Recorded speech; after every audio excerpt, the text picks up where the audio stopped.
Rankings do impact opinions of universities, both from a student perspective when deciding where to attend, as well as employers' opinions of hiring graduates.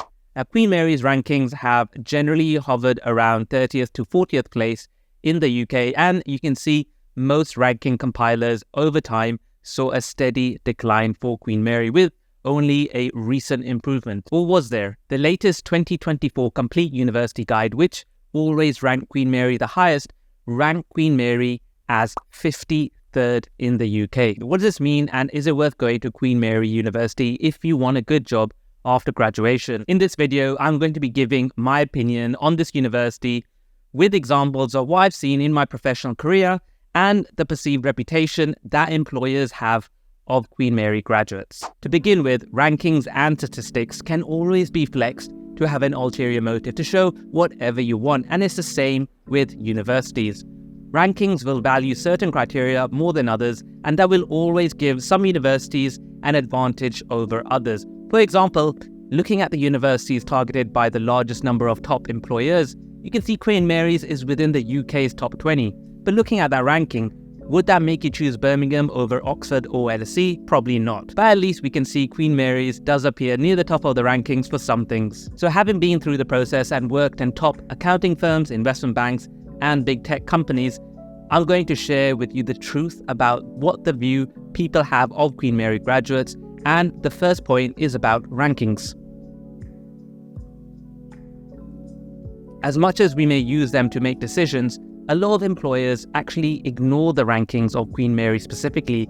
This isn't because they consider rankings as meaningless, but because they've got good experience of many graduates and seen how successful and hardworking they are. If you had to compare university graduates from either plus or minus 10 places next to Queen Mary University in the rankings, there's a lot more Queen Mary graduates that you'll find have worked at top firms. And so that's one big reason why rankings for Queen Mary's is generally ignored.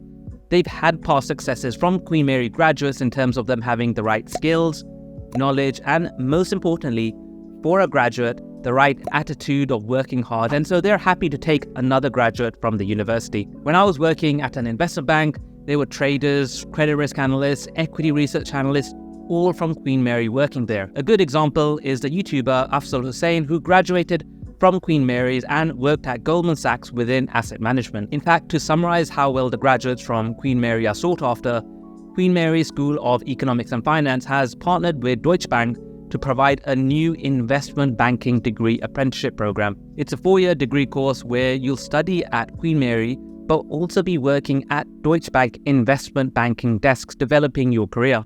Additionally, Queen Mary School of Accounting and Finance has a course where you'll study for an accounting degree, but you'll be working with PwC at the same time and getting a head start in your chartered accountancy qualification. Both of these programs show that top employers trust Queen Mary students to have the right skill set and attitude when it comes to succeeding at work.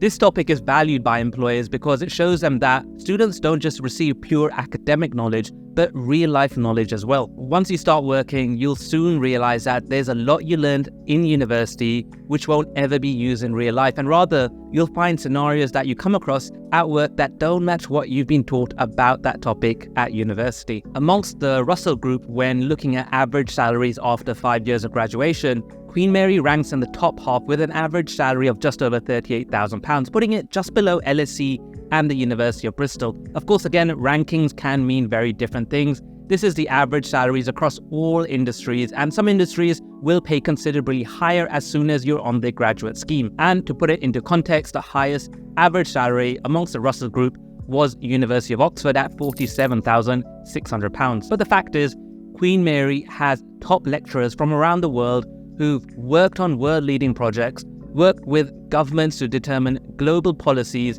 as well as making groundbreaking contributions to the future of certain industries. This is a big plus for employers. Not only would they know about your lecturers, which you can name drop in your interviews, but they'll see it as an amazing advantage from other university students that your knowledge and understanding has been developed by these people who have such high standing, not only in the academic world, but also within the professional world. Now, I've been to 3 top UK universities, and so I have personal experience with this topic. And I can say that the help and support you get at Queen Mary's is definitely a step above other universities. Their career service is top-notch, and I'm personally impressed by the entrepreneurial spirit of the students there who, with the support of the university, are always creating new societies which not only aid the learning of students, but also get to apply the skills to real-life scenarios. 2 examples I'd call out is one where I recently attended a Web 3.0 conference set up by students who brought together experts in the field of ESG and crypto, as well as a new society that was set up to understand more about Islamic finance.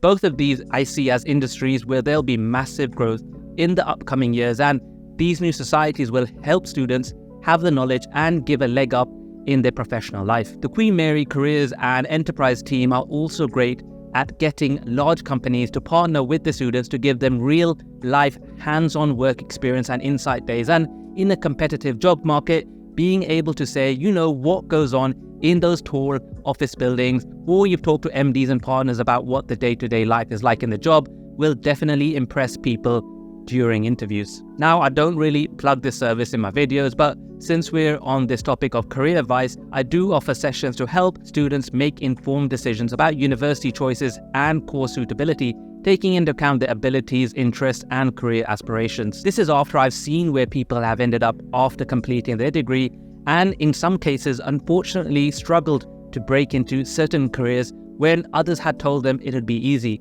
Importantly, I talk with real-life examples and use my experience from working in the world's biggest accounting firms, investment banks, and tech companies. So if you're interested in making a well-rounded university decision from someone who can let you know where people end up after certain courses or universities, I'm going to leave a link to that service in the description box below. Now, the next point I'll talk about, again using real industry experience, is about the degree level done by some students. Importantly, I'm emphasizing here, this is not a must, but it is important for me to point it out as it's what I've seen in my working life. When it came to seeing a lot of the Queen Mary graduates working in top places, a lot of the time they had masters, and when I was working in investment banking, the Queen Mary grads 99% of the time had a master's in a STEM subject. Now, I personally don't have experience of the postgraduate teaching at Queen Mary. I'm doing my postgrad at King's College, but taking the demand from top employers in banking, consultancy, law, marketing of hiring Queen Mary postgrads, it shows that the postgraduate teaching done there is something that is valued by employers. Again, I'm not saying Queen Mary students need a postgraduate qualification. It might just be anecdotal, and I'm sure plenty of Queen Mary students do enter top jobs with only an undergrad degree. But the point is, many of the Queen Mary students having postgraduate qualifications is something I personally noted, and it stuck out to me. Some of the common destinations of graduates are in investment banking or big tech firms these days, and I can understand those industries can seem tough to get into, and in fact it's difficult to find out what it's really like working there. That's why I'm going to leave a video where I dive into the difference of what it's really like to work in either an investment bank or a big tech firm next to me. So go check that out, and I'll see you all in the next video.